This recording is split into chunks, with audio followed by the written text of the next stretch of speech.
The Savanna doesn't forgive weakness. For 12 years, this bull buffalo was untouchable, protected by numbers, muscle, and the safety of the herd. Tonight, he is alone, pushed out by a younger rival, cast to the edges of the only world he's ever known. Old Scar now stands on a floodplain that belongs to someone else. Somewhere in the tall grass, a pride of lions is resting. They don't know he's here, not yet. But the birds on his back do. Small, sharp-eyed oxpeckers have fed on his ticks for years, and right now, without warning, they lift off his shoulders and scatter into the dusk. That single motion means one thing: something is watching. Old Scar can't see it, can't smell it, not yet. All he has is instinct, scar tissue from old wars, and a shrinking window before the sun disappears completely. Because when night falls on this floodplain, the rules change. And out here, alone, Old Scar is about to find out exactly how much they've changed. The last light drains from the sky, and the floodplain turns the color of rust and ash. Old Scar lowers his head to graze, but his ears never stop moving. 12 years of survival didn't happen by accident, and right now something feels wrong. The oxpeckers scream again, louder this time, closer. It's not a false alarm. 3 lionesses have broken from the pride, spreading low through the grass in a slow, deliberate line. A hunting formation refined over thousands of years. Buffalo have sharp daytime vision, some of the best among grazing animals. But as dusk deepens, that advantage disappears. Their eyes simply aren't built for low light the way a lion's are. Old Scar doesn't see the lionesses. He feels them. A shift in the wind, a change in the bird's pitch, the stillness of a landscape that has suddenly gone quiet. Then the wind itself betrays him. It curls backward, drifting his scent straight toward the thicket where the lionesses are closing in.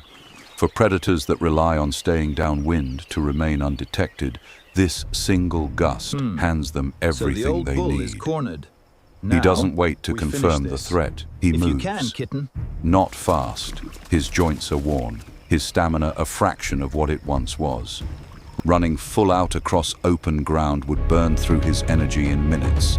And out here, energy is survival currency. So instead, he angles toward the river.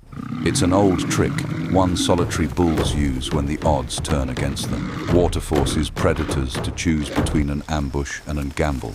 Lions can swim, but they hate it. And a hunt in open water strips away every advantage a stalking cat depends on. For a moment, it works. The lionesses hold back at the tree line, pacing, unwilling to commit yet.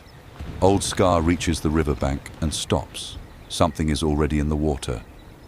A ripple moves against the current. Then another. 2 eyes break the surface, 20 feet from where he's standing. He isn't just outrunning 3 lions anymore. He just walked into a second predator's territory entirely. The crocodile doesn't charge, not yet. It simply watches, drifting closer with barely a ripple, the patient stillness of an animal that has learned waiting costs nothing.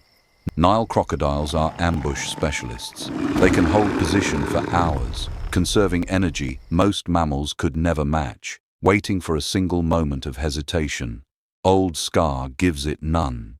He backs away from the open water, moving instead toward a jagged outcrop of rock jutting from the riverbank. It isn't much, just stone and shallow ledges, but it's enough to change the shape of the fight entirely. The crocodile can't climb it. The lionesses, now closing in from the grass behind him, can't flank it.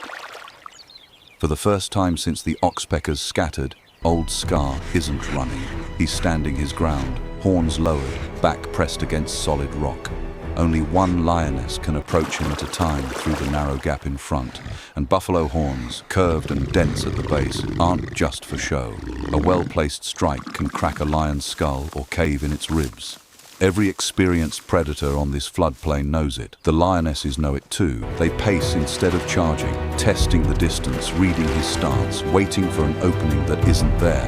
1 creeps left. He turns to meet her. Another shifts right. He turns again. It's a standoff, and for a few long minutes, geography has done what speed and strength no longer can.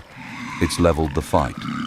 But lions didn't survive as Africa's most successful pack hunters by rushing a bad position. They stop advancing altogether. Darkness on the floodplain isn't empty, it's just harder to read. Old Scar stands locked against the rock, chest heaving, nostrils flaring at every shift in the air. He can't see the lionesses anymore, but he can hear them. The soft crush of grass, a pause, then nothing. This is the hour buffalo fear most. Statistically, it's when the majority of successful lion hunts on buffalo happen, not in daylight, when a buffalo's vision rivals its attackers, but here, in the blind hours between dusk and moonrise. Minutes crawl by, the standoff holds. Then Old Scar does something instinctive, something buried deep in the social wiring of his species. He lifts his head and lets out a deep, rolling bellow, a distress call carried low across the water and grass. It isn't a cry for help in any conscious sense. It's biology. Buffalo are herd animals to their core, and contact calls like this one can travel remarkable distances across open terrain, reaching ears that share his DNA even when they don't share his ground. For a moment, silence answers him. Then, distant, faint, an answer. A second bellow from somewhere beyond the tree line. Then another. A bachelor group, grazing far off, has picked up the call and is beginning to move. The lionesses hear it too. And this is where the equation changes for them completely. Now, a lone buffalo is a calculated risk. A group of bulls arriving in the dark is something else entirely. The kind of confrontation that has ended hunts and sometimes lives for prides that pushed their luck too far. Lions are efficient predators, not reckless ones. When the risk outweighs the reward, they don't gamble. One by one, the shapes in the grass go still.